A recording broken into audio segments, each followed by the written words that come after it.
Olá, um bom dia para você. Agora são 9 horas e 37 minutos.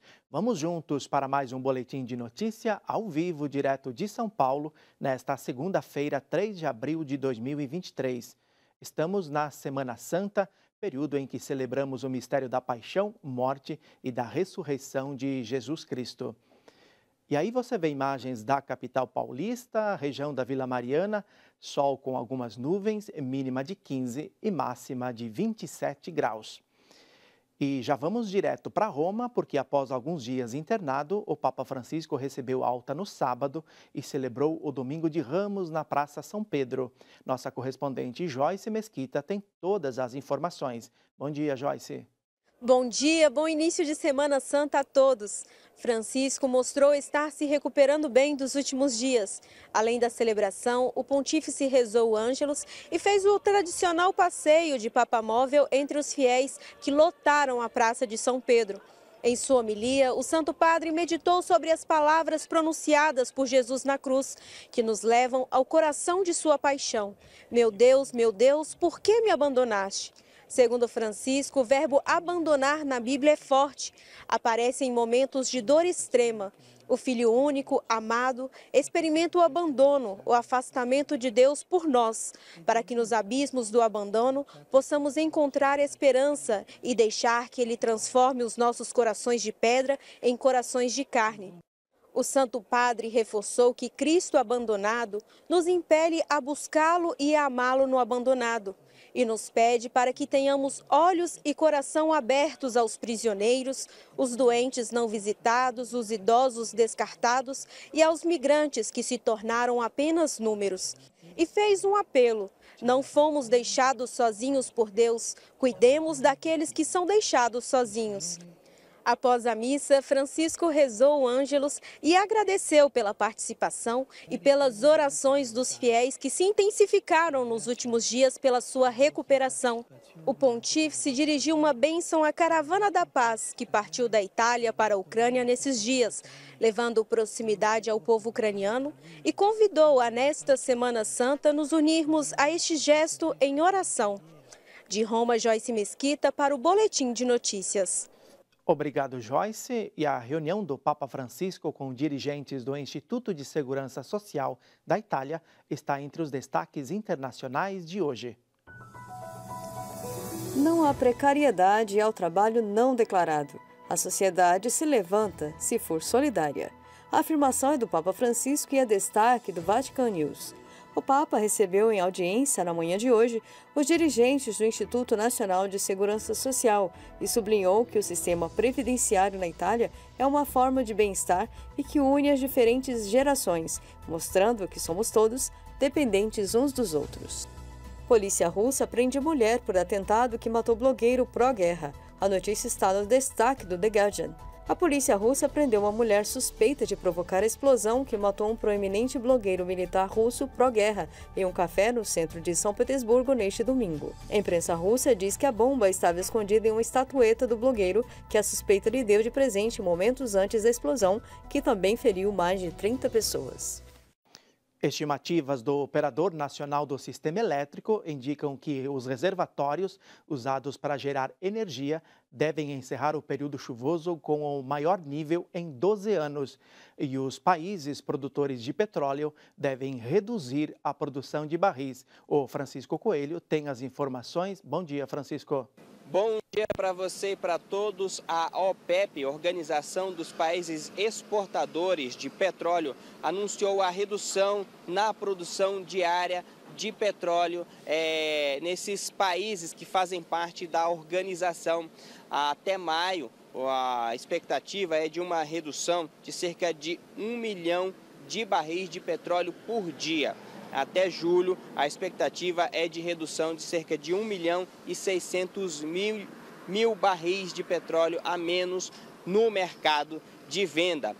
O anúncio foi feito no domingo, ontem, e o objetivo dos produtores é forçar o aumento do preço do barril do petróleo e aumentar o lucro.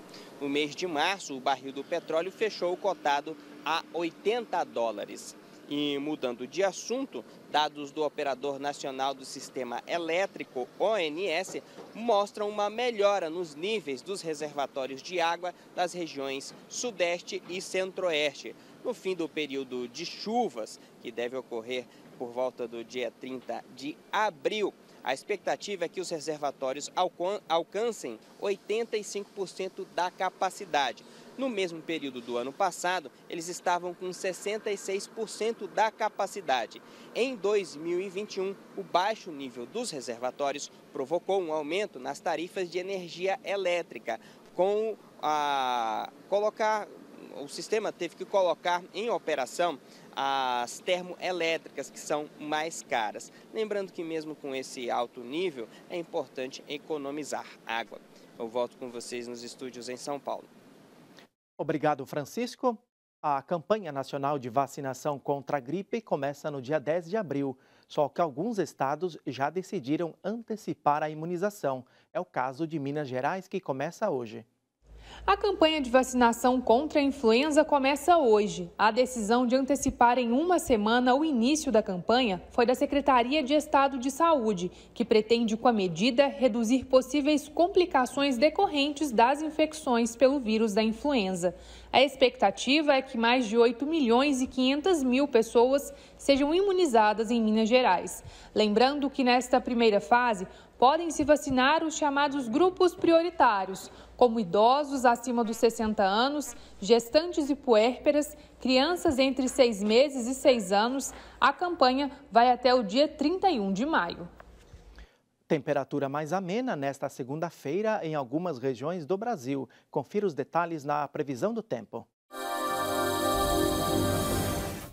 O sul começa a semana com pancadas isoladas no final do dia no oeste e sul gaúcho, e a sensação de frio é maior no leste da região. No sudeste, pancadas de chuva forte em Minas Gerais e norte do Espírito Santo. Entre a capital paulista, Espírito Santo e Rio de Janeiro, há possibilidade de chuva fraca em alguns pontos. Tempo firme no oeste e sul do Mato Grosso do Sul. Chove ao longo do dia nos demais estados e no Distrito Federal. A chuva mais forte acontece no leste de Goiás e em grande parte do Mato Grosso. Na região norte, chove a qualquer hora no norte do Pará. Os temporais mais fortes são esperados para o Amazonas, Acre, Rondônia e Tocantins. E no nordeste, chove forte no sul baiano. Deve ter temporais também no Maranhão, Piauí, Ceará e Rio Grande do Norte, com risco de temporais. E agora um alerta. Os casos de dengue estão em disparada em várias regiões do Brasil, mas aqui em São Paulo houve uma queda acentuada. É isso mesmo, Aline? Bom dia. Isso mesmo, Sidney. Bom dia a você, bom dia a todos que nos acompanham. O início do outono é uma das épocas em que mais há casos de dengue registrados. Mas aqui em São Paulo, se comparado com o mesmo período do ano passado, os casos diminuíram em 16%. Mais cedo, eu conversei com a coordenadora de controle de doenças aqui do estado, doutora Regiane de Paula, e ela nos explicou um pouquinho mais sobre essa queda. Vamos conferir. Ele está diminuindo quando a gente faz um comparativo com as mesmas semanas epidemiológicas do ano passado, né? Então, a gente precisa lembrar que o combate ao Aedes, ele tem que ser durante todo o ano. Apesar de ser uma doença sazonal, em que no final da primavera e início do outono você tem o maior número de casos, durante todo o ano, de forma coletiva, você tem que fazer esse combate ao mosquito Aedes aegypti. Então, São Paulo vem trabalhando há muito tempo nessa perspectiva, junto aos municípios, para que nesse momento de maior número de casos, a gente possa ter aí um número um pouco diminuído. Se a população ajudar os municípios e o Estado a, uma vez por semana que seja, olhar a sua casa, tirar os seus criadouros, ou lavar a sua caixa d'água, mantê-la fechada, nenhum recipiente com água que possa acumular água no seu quintal, limpar as calhas, eu acho que a gente consegue uma diminuição de casos. O Boletim de Notícia fica por aqui. Mais informações em noticias.cançãonova.com. E logo mais às 6:45 da noite, a gente se vê no Canção Nova Notícias. Uma ótima segunda-feira para você, uma boa Semana Santa e continue ligado em nossa programação.